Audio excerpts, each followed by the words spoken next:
Sin más preámbulos, te paso la palabra al señor alcalde y luego la prensa, si quiere hacer alguna pregunta al señor alcalde o a mí mismo, le contestaremos con mucho gusto y luego empezará la acta previamente dicho. Señor alcalde, tiene la palabra. Muchas gracias, don César Navarro. Muchas gracias a la Fundación César Navarro. Queridos amigos, queridas amigas. Respecto a la masonería, ha existido siempre cierta prevención, os lo decía nuestro presidente e introductor, prejuicio e incluso sospecha, dado su carácter secreto o discreto. También se ha prestado a la fantasía, a la inspiración de variadas teorías conspirativas, interesadas o no. Creo, sin embargo, que el estudio de la masonería debe hacerse de forma rigurosa, como cualquier otra materia que haya tenido un protagonismo en la historia, bajo una perspectiva siempre histórica y siempre científica. Todavía queda mucho por estudiar en este ámbito. En España ha habido grandes personajes, muchos políticos, pero no solo políticos, que han pertenecido a la masonería. Es un aspecto que no debemos ignorar, por más oculto o subterráneo que parezca o que hayan querido hacer que parezca. Es bueno que se aborde la historia de la masonería, es bueno que se organicen seminarios como este, en el que académicos y expertos nos puedan ilustrar sobre el tema. Por ello, quiero felicitar a la Fundación César Navarro por la organización de estos seminarios. Para mí supone un motivo de satisfacción que Getafe acoja su celebración junto a una institución de tanta solera y tradición masónica como el Ateneo de Madrid. Cualquier propuesta que quiera abordar el estudio de la historia de la cultura será en Getafe bienvenida dentro de nuestras posibilidades. He creído que hoy era importante estar aquí, incluso por ser coherente con mi propia biografía. Yo era un jovencísimo estudiante de la licenciatura de Historia Moderna y Contemporánea y recuerdo que una parte de mi familia, que más que tradicionales eran tradicionalistas, cuando yo tenía alguna opinión que se salía de esos parámetros tradicionales, siempre me decían que iba a acabar como un libre pensador. Me lo decían casi como si aquello fuera un menoscabo, y yo lo recibía ya en aquel entonces como un halago, todo lo contrario. Para mí la masonería siempre ha tenido pues algo de misterioso, de mistérico, pero también de atractivo.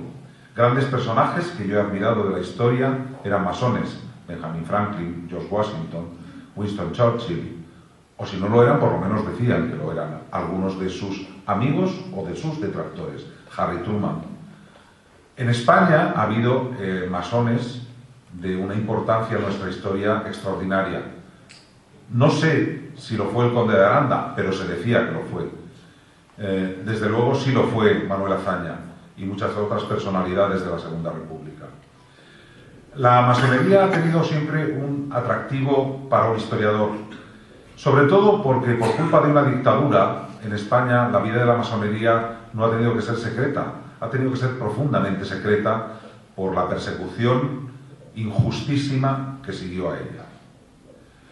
Los historiadores se distinguen siempre entre dos tipos de masonería: la masonería operativa, formada en la Edad Media por los gremios de constructores, maçon en francés quiere decir albañil, y a su vez la voz germánica macon o macón quiere decir hacer, moldear.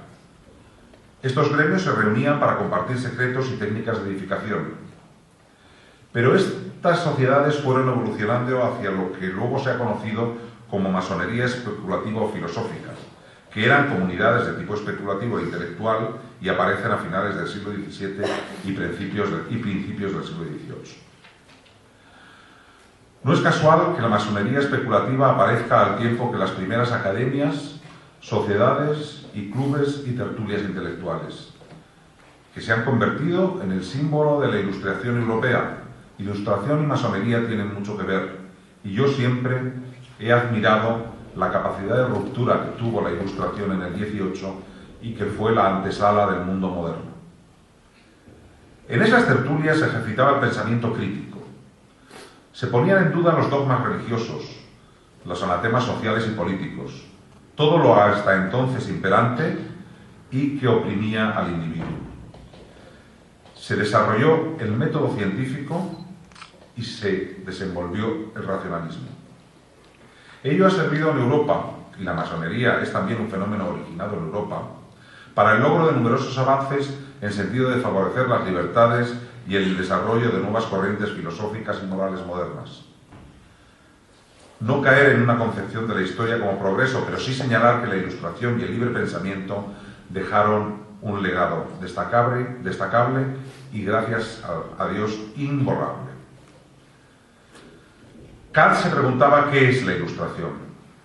La Ilustración es el abandono de la minoría de edad cuyo responsable es uno mismo. Es atreverse a utilizar el propio entendimiento sin la tutela de otro. Es, en definitiva, atreverse a pensar por uno mismo. Ese mismo espíritu impulsó a tantos hombres a unirse a la masonería, para tratar y discutir temas sin imposiciones previas.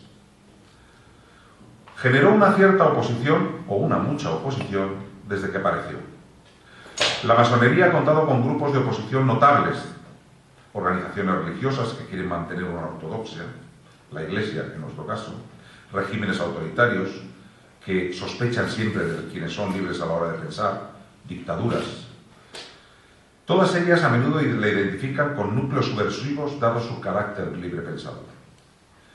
De todo esto se va a hablar durante los 4 próximos meses en un conjunto de conferencias seguidas de debate que tratarán temas tan relevantes como la masonería femenina, hoy un tema crucial, la influencia de la masonería en la política, en las artes y las ciencias y el significado sociocultural de la masonería.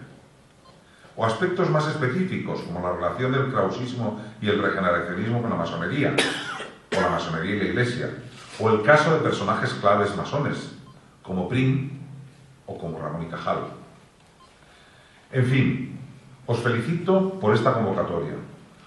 Siempre vais a tener el apoyo de este alcalde y siempre vais a tener a vuestra disposición aquellas instalaciones que necesitéis para trabajar por el libre pensamiento, trabajar por el libre albedrío, trabajar por conseguir que el ser humano sea más libre y más pacífico. Muchas gracias por estar aquí, muchas gracias, César Navarro, que has mantenido siempre la llama viva del mundo intelectual en Getafe y lo sigues haciendo hoy, y muchas gracias a todos los hermanos masones que van a participar en esta importantísima serie de conferencias y de encuentros. Gracias a todos.